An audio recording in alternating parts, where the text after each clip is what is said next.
What's up, y'all? So we are back with another pen and paper. I'm not going to be showing my face today because you're welcome.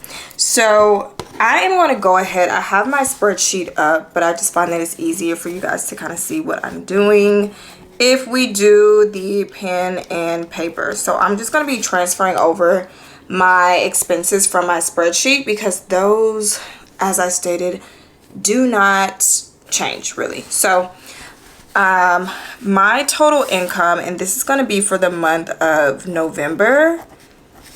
The year is almost over, which is crazy. So I'm actually going to make, I think, 3 separate budgets. I'm not quite sure yet, so we'll just see. So income is, I'm going to do my salary first. That never changes. That is $3,400 from my 9 to 5. And for side hustle income, it did drop down for this month. That is, I believe, I have a guaranteed $1,500.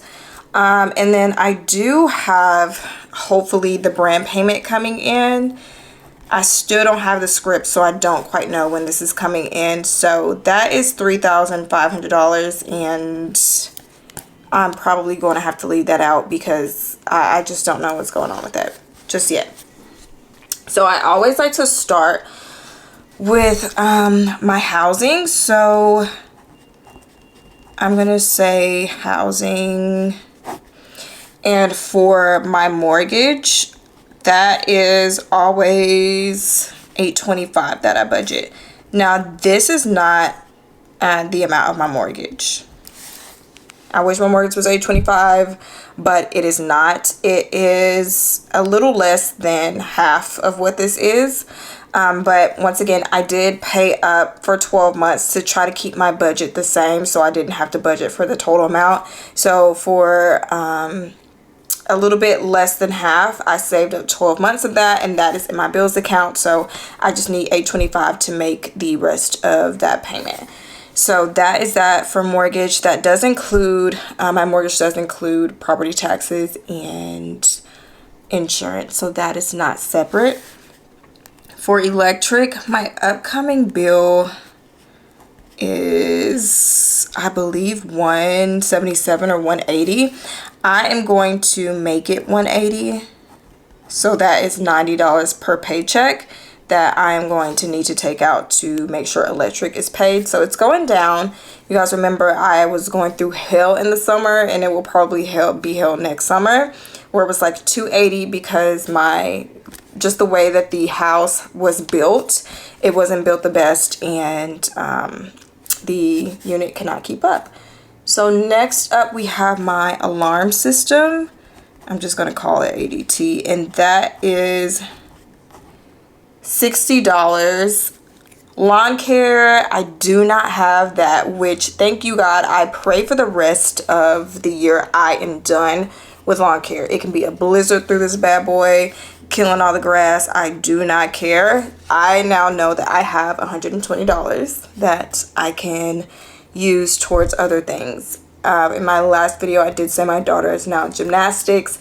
That is $75 a month, so that will be pulled from that $120 that I get to save every month. So hallelujah, I get to skip over that. Internet, that stays the same. So that is $82 a month that I budget. And my water, I have on here from October's budget $70, but I think that it may be higher than that. Let me check what this bill is. All right, so that bill is $73, so $3 over what I typically budget.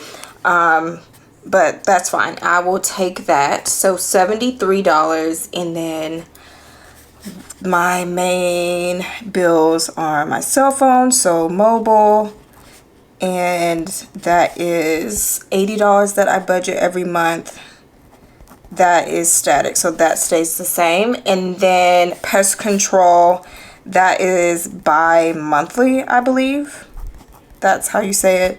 But that is $44.50 every month. And then when the payment comes out, it's about $90. So that will ensure that the money is in the account by the time they pull that out. So that is just my housing and main bills. And then next we will go to, my other essentials that are outside of my bills account, but these are all part of my bills account. And I know that my car insurance actually is part of my bills account too, so I need to put that in there. And also my auto loan, which is $400. I have that memorized. But car insurance, I am not sure. Car insurance is $95. So I need to total this up.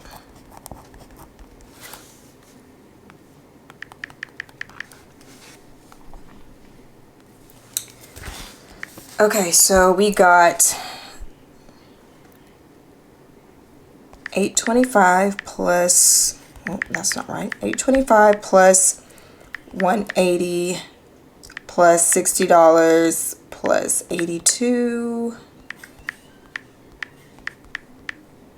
$44.50, $95, and $400. So $1,839.50 for the main bills. And let's go on to the other essentials like groceries. And while I'm writing this out, y'all, I am someone that sometimes I scroll and sometimes I don't, just because it can be a little discouraging when you scroll and you go through the comment section. You know that you know that you have to take a deep breath before you open up a comment section, because I always say that's where the ignorant people like to hang out, and they do. It's always funny just to see how people have different perceptions and beliefs, and they think that those are the only beliefs that should exist in the world. And I just find that I don't know, it's a little funny and it's a little discouraging and it's a little scary all at the same time. But I always find it funny on the comments of like those with single moms, like only single moms can relate. And it'll be a really good meme or a funny meme, and people just kind of ruin it for you whenever you look through the comment section. And one thing that I find that really ruins it is like everyone has, not everyone, but the ignorant, and I'm not saying the ignorant as in like, the negative connotation, but just in its pure definition, like you just don't have knowledge around something, right?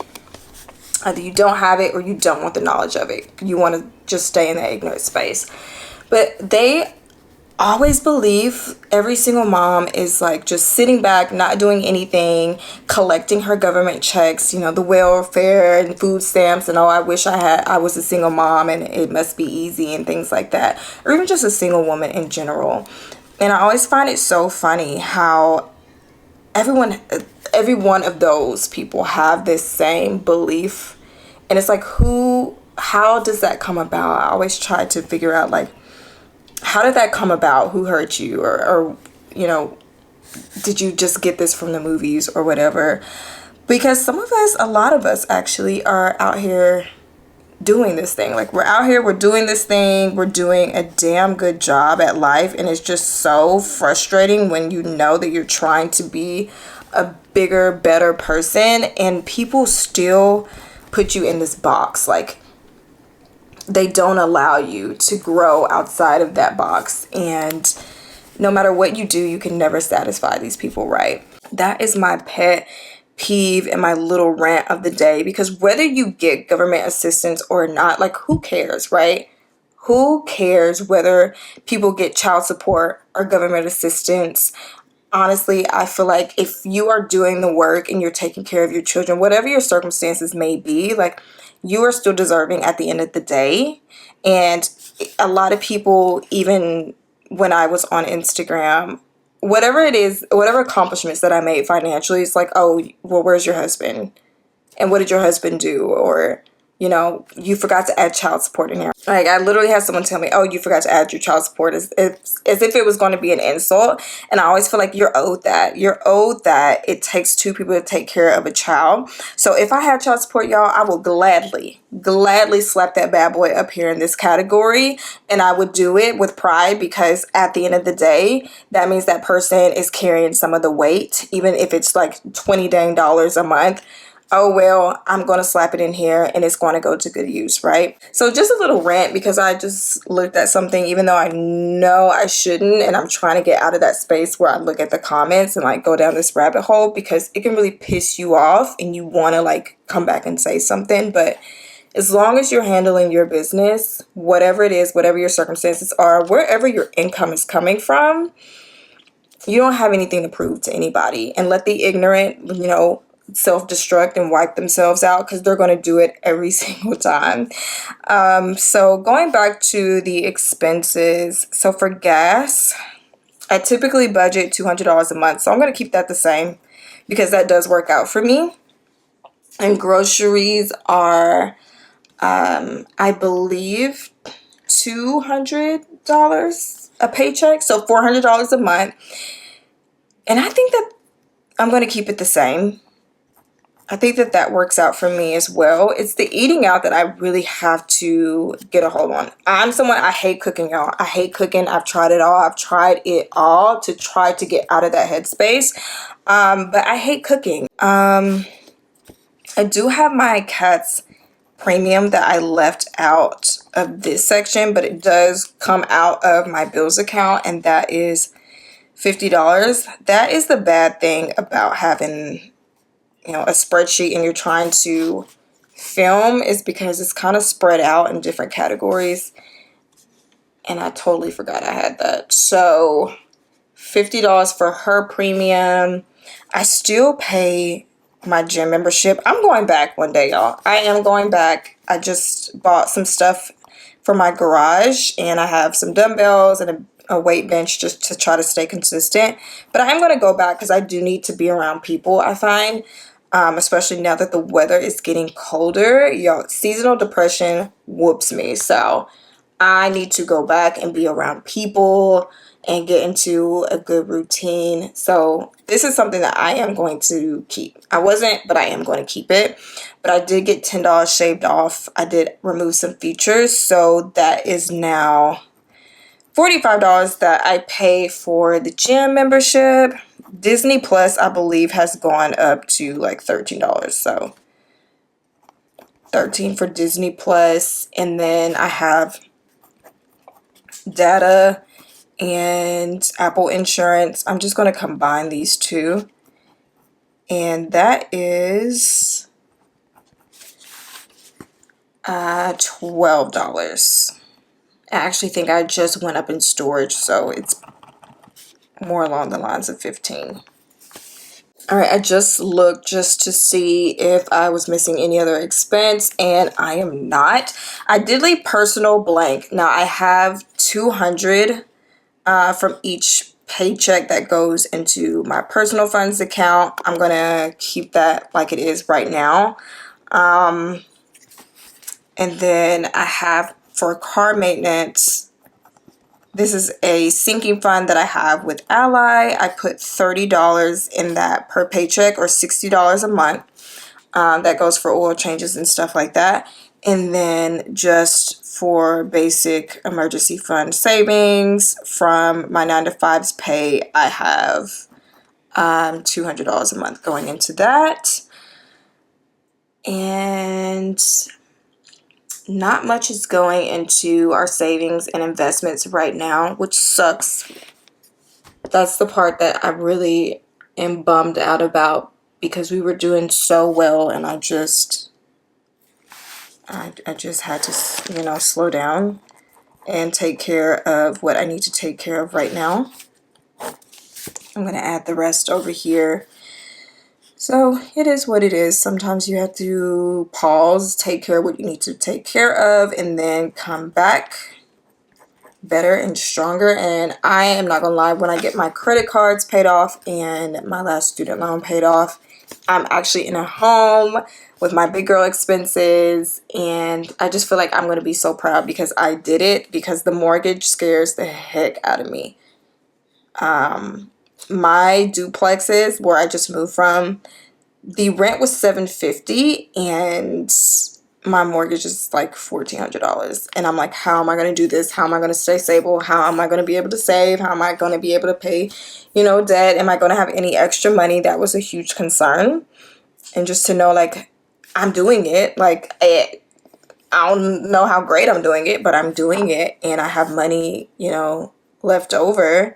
Like, that is going to be, I don't know. I'm just going to be proud. I'm going to be proud when I just have my mortgage to focus on and my auto loan. For my Roth IRA, I really don't think that I put much in there. I think it's like $60 that's put in there a month right now. And then for my daughter's 529, I kind of kept that the same. I didn't lower that like I did the rest of our investments. So for her 529 plan, it's $120 that's going in there a month. So $60 a paycheck. And I think that is it for us. Oh, we have the custodial accounts. And not much is going into that either. I think like, honestly, $30 is going into that.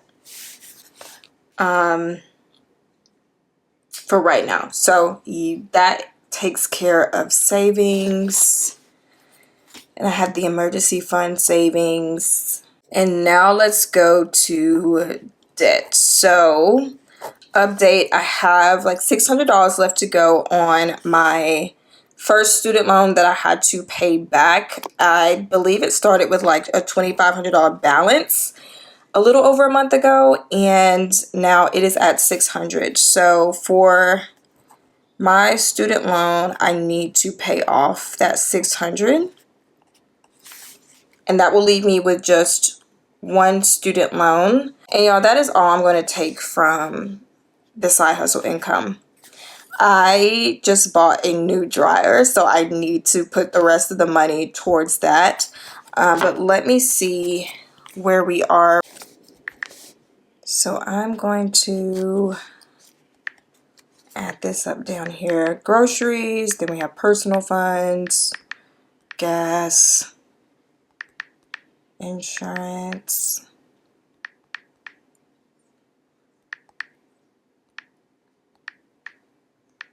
$200. Okay. And I also need to add my daughter's cheer prep class.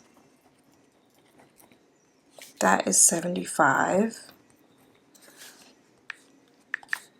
So that total is $1,258. Then this total over here was $1,839.50. Okay, so $3,097.50 right now. I'm gonna add in Roth IRA. 2529. Custodial is 30. And that this pretty much, these are all taken from my 9-to-5's pay. So I have about, or should have about $50 each for my buffer, which is that's about right. So next up is the student loan debt. So $3,907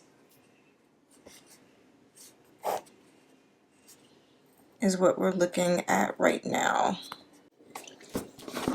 Okay, I had to look through my expenses again to make sure I'm not missing anything, but custodial is actually $60 a month. So I have mortgage, utilities. Okay, I had to figure out why the heck my numbers were off, but I forgot my miscellaneous funds for like tissue, toilet paper, shampoo, and all that. So I had to add that in with my groceries since it goes in the same account, and that upped it by 80. And so to this $12.58 I need to add 80 bucks, which makes that $13.38. So $13.38 plus $18.39.50 plus 60, 120 plus 60 again, plus the 600, so $4,017.50. Especially since I just had to pay for a new dryer. That came out to be $692, and I pulled that from my emergency fund. Now nothing in the home has broken down, thank God, so I at least have that going for me. So I do have obviously 2 city cards that I'm just going to put $100 towards, and then I'm going to call that a day. So for this brand payment, the $3,500, I'm actually going to turn this over and just kind of do like some wishful thinking on this. So $3,500 is what I have to work with, and I know once that payment actually comes in, whenever that is, I always take personal use out of that. That just motivates me to keep going, because who wants to make money and, you know, overextend themselves and they can't have any little treat or do anything for themselves in the present? I don't really like that. So we are going to have personal funds. I know that my student loan needs to be taken care of. I want to get it knocked down, the one that's going to be remaining. I want it in the 2000s. I don't care if it's $2,999. I want it in the 2000s. And then I think that's going to be it. I'm not going to have a whole bunch of things that I'm going to be pulling from this. So student loan, I would need $2,000 to get that knocked down into the 2000s, and based on the balance that it is today, it's like 5,400 something. 543. We probably need to up that to 2,500, and I'm sure I can get it down before this payment comes in, but just to make sure I can at least get it down to the 2000s, we'll say 2,500. So I have $1,000 left. Personal funds, I'm not quite sure how much I'm going to put in that just yet, because I also want to pay down my city card. So the way that my brain works is like half and half. So I'm going to say my city card isn't accruing any interest right now, since it's on an intro period. So it's at $1,625, the smallest balance. So let's say $650, and then whatever's left over can go to personal. So 3,500 minus 2,500, 1,000 minus 650. So 350, and then that will, I know, get city down to like maybe in 980 or 990. So I'm satisfied with that. I'm hoping that it comes in November, but I'm also hoping that $10,000 drops from the sky, just so I can get this phase over with, because I am just over it. I am over looking at debts. I'm over looking at student loans. I'm over looking at credit cards. I just want to get this paid off, and hopefully I can do that. Get at least another one knocked out before the end of the year, so I can go into the new year with like just a little bit more motivation and a little bit more money to keep and put towards saving and investing. But that is going to wrap up November's budget. Remember, leave me down below. How are you doing? How are you doing? How are you feeling? What are your goals? What are you working towards? What were you able to accomplish in October? And I will catch you guys in the next video.